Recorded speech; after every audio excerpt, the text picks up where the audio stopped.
Jesus disse: Pai, perdoa-lhes, pois não sabem o que fazem. Então eles dividiram as roupas dele, tirando sortes. Lucas 23, 34. O Senhor estava sofrendo naquele momento as primeiras dores da crucificação.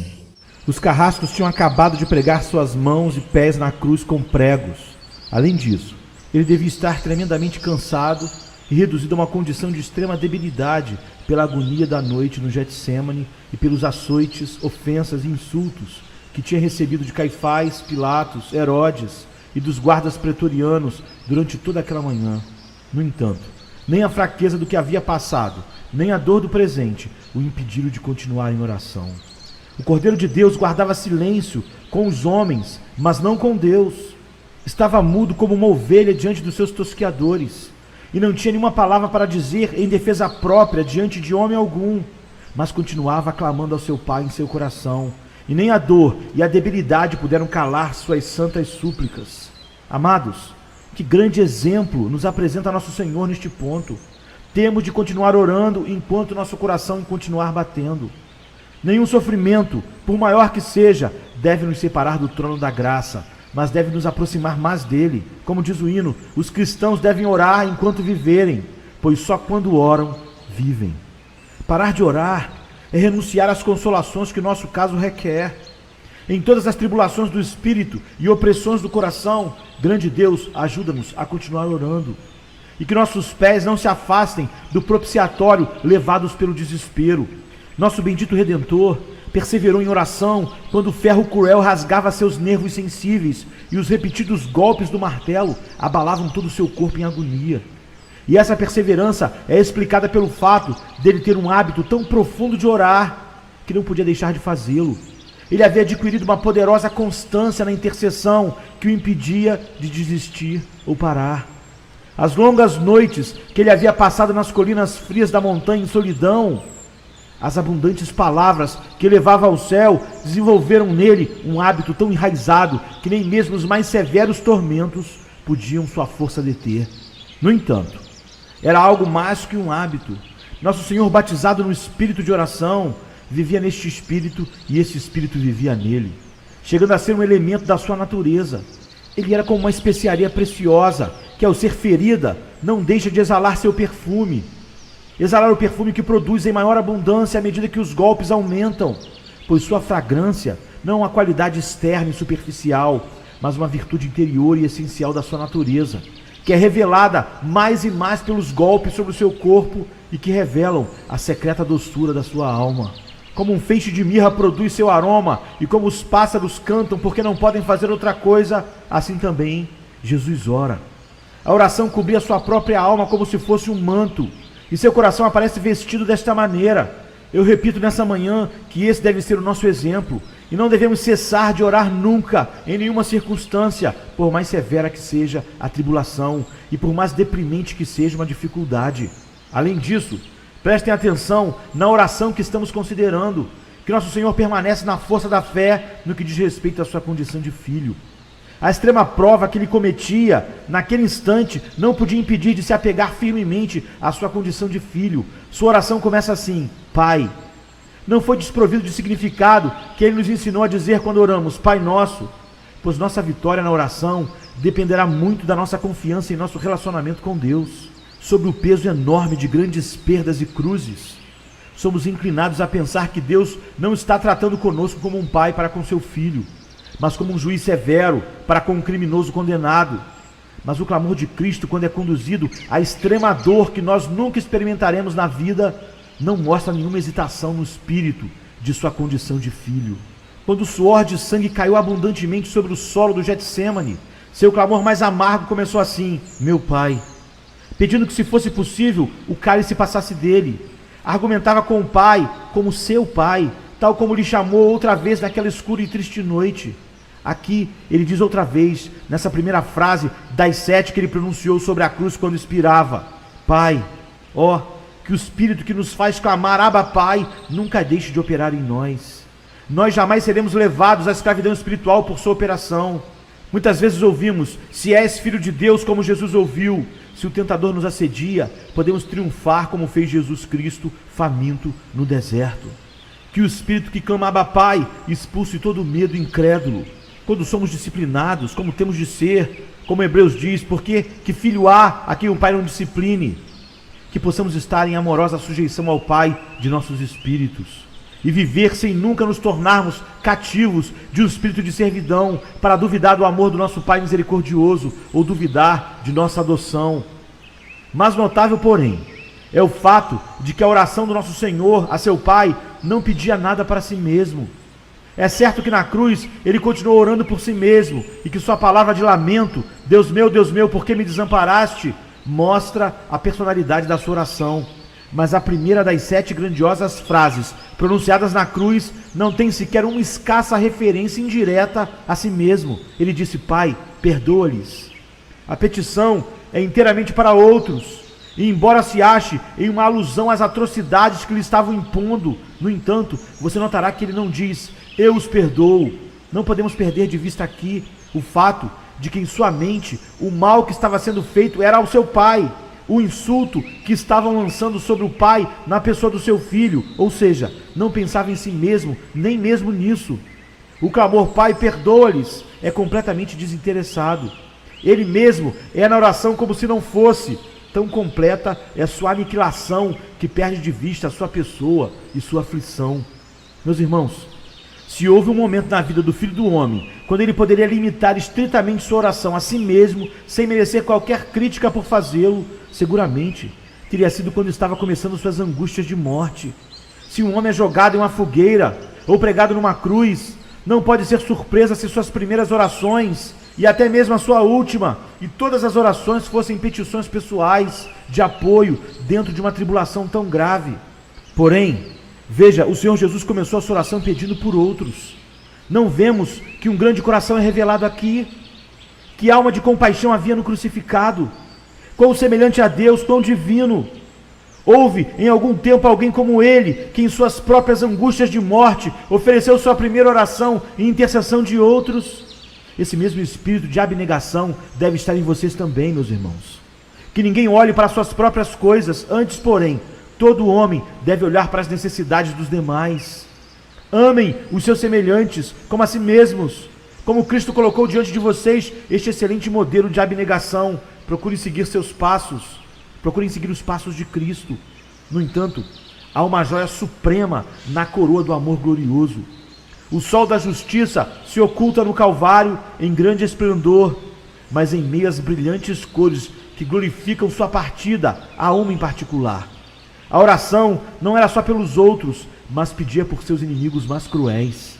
E temos que considerar algo mais. Não era uma oração por inimigos que lhe haviam feito mal anos antes, mas aqueles inimigos que estavam ali assassinando naquele momento. Não foi com a cabeça fria que nosso Salvador orou, depois de ter passado muito tempo e poder então perdoar mais facilmente. Mas foi no momento em que as primeiras gotas de sangue manchavam suas mãos, quando ele estava sendo pregado na cruz. Foi quando o martelo estava sendo salpicado com as gotas vermelhas como carmesim. Seus lábios benditos pronunciaram a fresca e cálida oração: Pai, perdoa-lhes, porque eles não sabem o que fazem. Digo que esta oração não está limitada aos seus carrascos imediatos. Eu creio que é uma oração de grande alcance que inclui os escribas e os fariseus, a Pilatos e a Herodes, aos judeus e aos gentios, sim, a toda a raça humana num certo sentido, pois todos estávamos envolvidos naquele assassinato. Mas certamente as pessoas imediatas sobre as quais foi pronunciada essa oração como um precioso perfume de nardo eram aqueles que estavam ali, naquele momento, cometendo esse ato brutal de cravá-lo no madeiro maldito.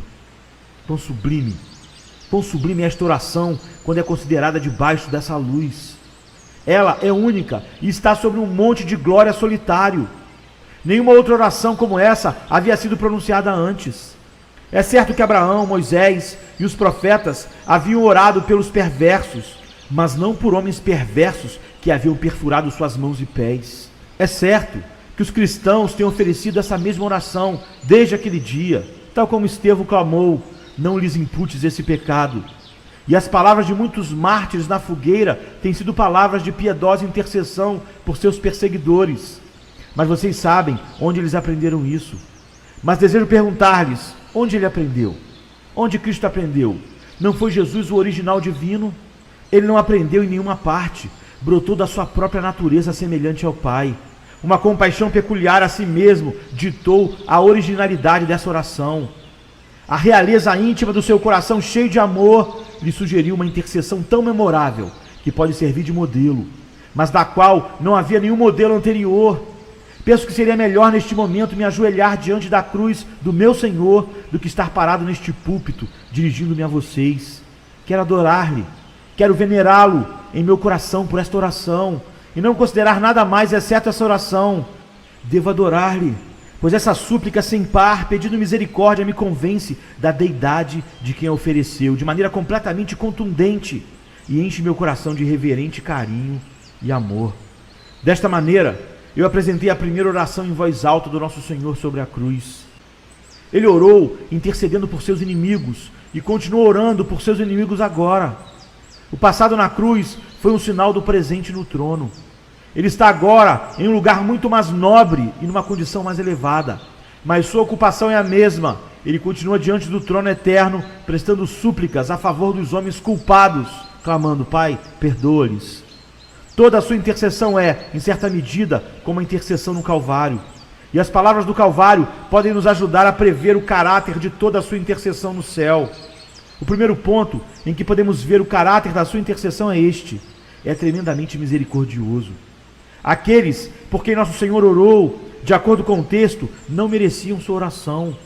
Não haviam feito nada que pudesse motivar nele uma bênção como recompensa por seus esforços em servi-lo. Pelo contrário, eram pessoas totalmente indignas, que haviam conspirado para sentenciá-lo à morte, o haviam crucificado e o tinham feito injustificadamente e malignamente. Estavam naquele momento tirando a sua vida inocente.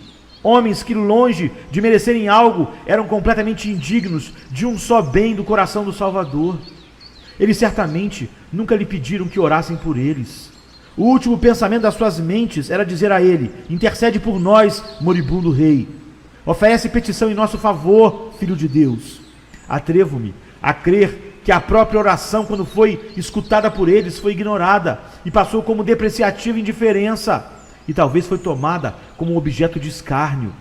Eu admito que pode parecer demasiado severo para com a humanidade supor que é possível que esta oração foi objeto de risos e zombarias, mas sabemos que em torno da cruz outras coisas igualmente brutais aconteceram, e então podemos imaginar que isto pode ter acontecido também.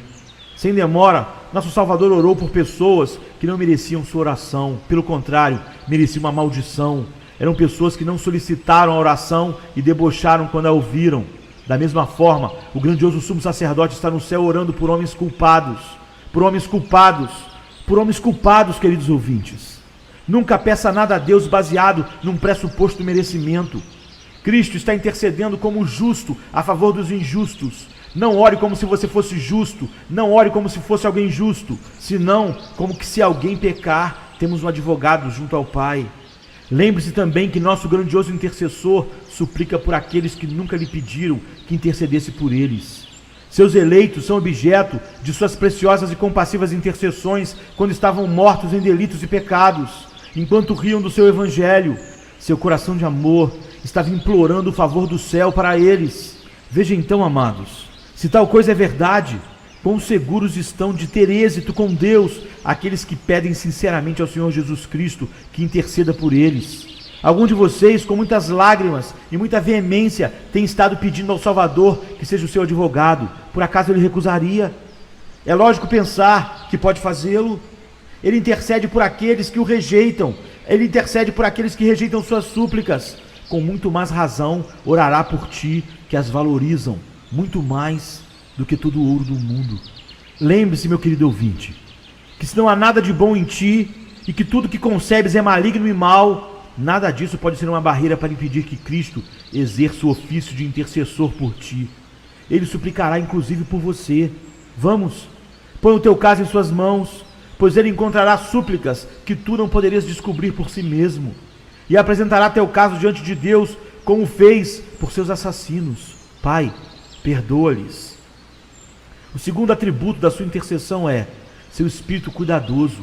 Eu noto isso em sua oração: Pai, perdoa-lhes, porque não sabem o que fazem. Por assim dizer, nosso Salvador examinou os seus inimigos para encontrar neles algo que pudesse ser argumentado a favor deles. Porém, não conseguiu ver nada, até que seus olhos amorosos descansaram sobre a sua ignorância. Não sabem o que fazem. Quão cuidadosamente examinou as circunstâncias e a personalidade daqueles que o atormentavam. O mesmo acontece agora no céu. Cristo não é um advogado negligente para com seu povo. Ele conhece o seu estado exato neste momento, o estado do teu coração em relação à tentação que estás atravessando. Na verdade, ele vê a tentação que está à frente de ti. E em sua intercessão abrange os acontecimentos futuros. Como disse para os apóstolos, Satanás os tem pedido para cirandar como um trigo, porém já intercedi para que vossa fé não fraqueje. Ah, a ternura condescendente do nosso grandioso sumo sacerdote. Ele nos conhece melhor do que nos conhecemos. Ele entende cada dor e cada gemido secreto.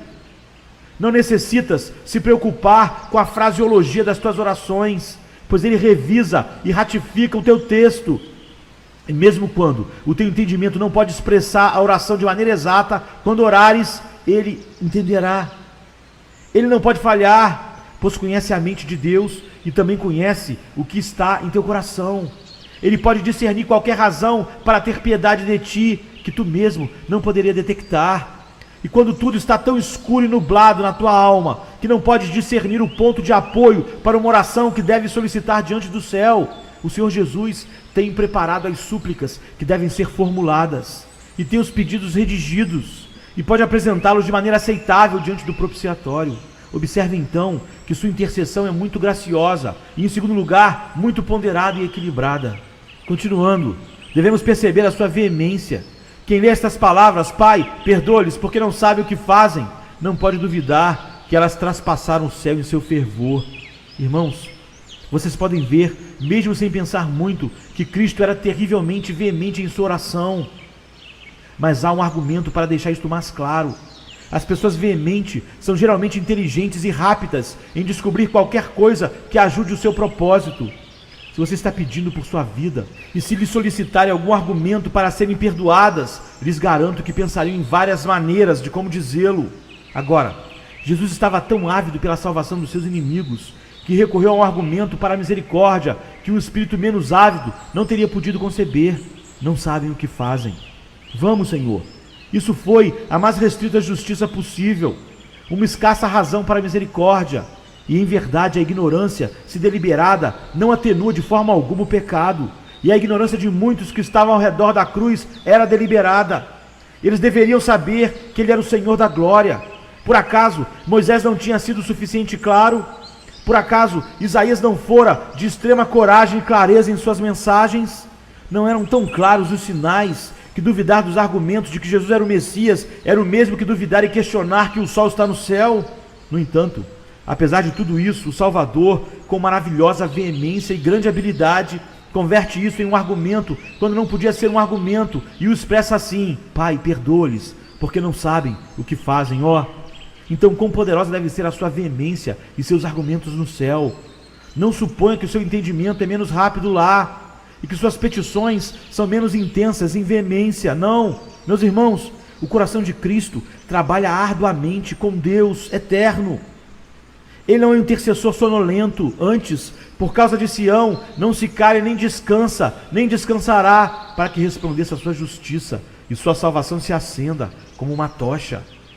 É interessante notar, em quarto lugar, que a oração oferecida ali no Calvário nos ajuda a julgar sua intercessão no céu, no tocante à sua persistência, perseverança e perpetuidade. Como eu disse antes, se nosso Salvador teve uma oportunidade de fazer uma pausa em sua oração intercessora, certamente foi quando pregavam no madeiro, quando eram culpados de atos diretos de violência mortal contra a sua divina pessoa. Podia então cessar de apresentar petição em favor deles. Mas o pecado não pôde amarrar a sua língua. O pecado não pôde amarrar a língua do nosso amigo intercessor. Quanto consolo há aqui. Tu tens pecado, crente. Tu tens entristecido o espírito, mas não tens detido essa poderosa língua que intercede por ti. Tu não tens dado fruto, talvez. Talvez, meus irmãos, és como uma árvore estéril, merece ser cortado, mas tua falta de fertilidade não tem tirado o intercessor do seu lugar. ele intervém neste momento clamando: deixe-o mais este ano. Pecador, tu tens provocado a Deus ao rejeitar a sua misericórdia por tanto tempo, e está indo de mal a pior, mas nem a blasfêmia, nem a sua injustiça, nem tua infidelidade são capazes de deter ao Cristo de Deus, de pleitear o caso dos principais dos pecadores. Ele vive, e como vive, certamente ele intercede. E enquanto houver um eleito do Pai neste mundo, e enquanto houver um pecador na terra que deva ser salvo, haverá um intercessor no céu que argumente em favor dele. Estes são apenas uns fragmentos de pensamentos, mas vai ajudá-los a entender, espero, a intercessão do nosso grandioso sumo sacerdote. Além disso, pensem que esta oração do nosso Senhor na terra é semelhante à sua oração no céu, em razão da sua sabedoria. Ele busca o melhor e o que mais necessitam aqueles que são o alvo da sua intercessão. Pai, perdoa-lhes. Este foi um grande ponto entre muitos. Eles necessitavam desesperadamente do perdão de Deus. Ele não disse: Pai, ilumina-os, pois não sabem o que fazem.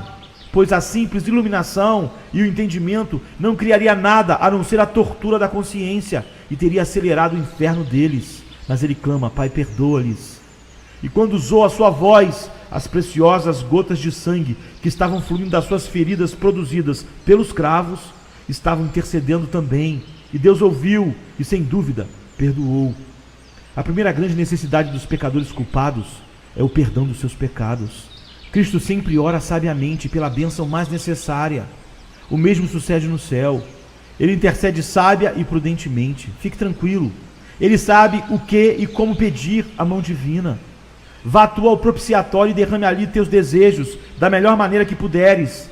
Mas quando tiver feito isso, fale sempre assim: ó meu Senhor Jesus, não respondas qualquer desejo meu se não está de acordo com a tua sabedoria.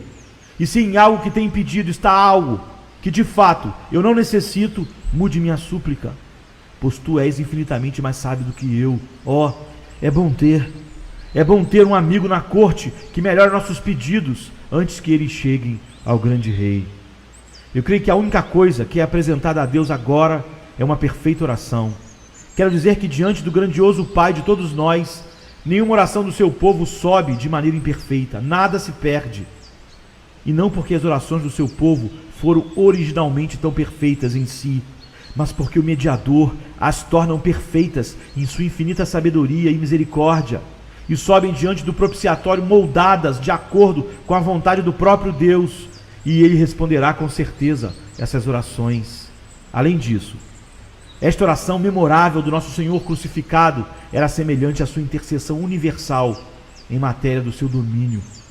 Aquele por quem orou foram muitos deles perdoados. Vocês se lembram o que ele disse a seus discípulos quando lhes ordenou a pregar, começando em Jerusalém. E naquele dia, quando Pedro se pôs de pé com os 11 e acusou o povo de que com mãos ímpias haviam crucificado e imolado o Salvador, 3.000 pessoas que foram ali justamente acusadas da sua crucificação se converteram em crentes em Jesus e foram batizadas em seu nome. Essa foi uma resposta à oração de Jesus. Os sacerdotes estavam por trás do assassinato do nosso Senhor e eles eram os maiores culpados, mas é dito que muitos dos sacerdotes obedeciam à fé, foram transformados. Aqui está outra resposta à oração. Uma vez que todos os homens participaram representativamente, gentis e judeus, na morte de Jesus, o evangelho foi pregado prontamente aos judeus e num breve espaço de tempo foi pregado também aos gentios. Não foi esta oração: Pai, perdoa-lhes, como uma pedra lançada num lago, que forma um primeiro e um estreito círculo, e logo em seguida um anel maior, e outro, e outro, e outro, até que todo o lago é coberto com ondas em círculos? Uma oração como essa, lançada sobre todo o mundo, criou primeiro um pequeno anel de judeus e sacerdotes convertidos, e logo um círculo mais amplo daqueles que estavam debaixo da influência romana, e hoje sua circunferência é tão ampla como o globo inteiro, de tal forma que dezenas de milhares são salvos por meio do predomínio desta clara intercessão: Pai, perdoa-lhes. Sucede exatamente assim com ele no céu. Ele nunca intercede em vão. Com mãos sangrentas, ele teve êxito, com pés cravados no madeiro, foi vitorioso, desamparado por Deus e desprezado pelo povo, ele triunfou com seus argumentos, quanto mais agora, com a coroa em sua cabeça, sustentando na mão o cetro universal. e seus pés calçados com sandálias de prata, como Rei dos Reis e Senhor dos Senhores. Se as lágrimas e os clamores produzidos pela debilidade são onipotentes, muito mais poderosas têm de ser, se fosse possível, essa grande autoridade que, como sumo sacerdote ressuscitado, intercede estando diante do trono do Pai, mencionando o pacto que o Pai fez com ele em favor dos seus eleitos. Ó vocês, trêmulos crentes, confiem a ele suas preocupações.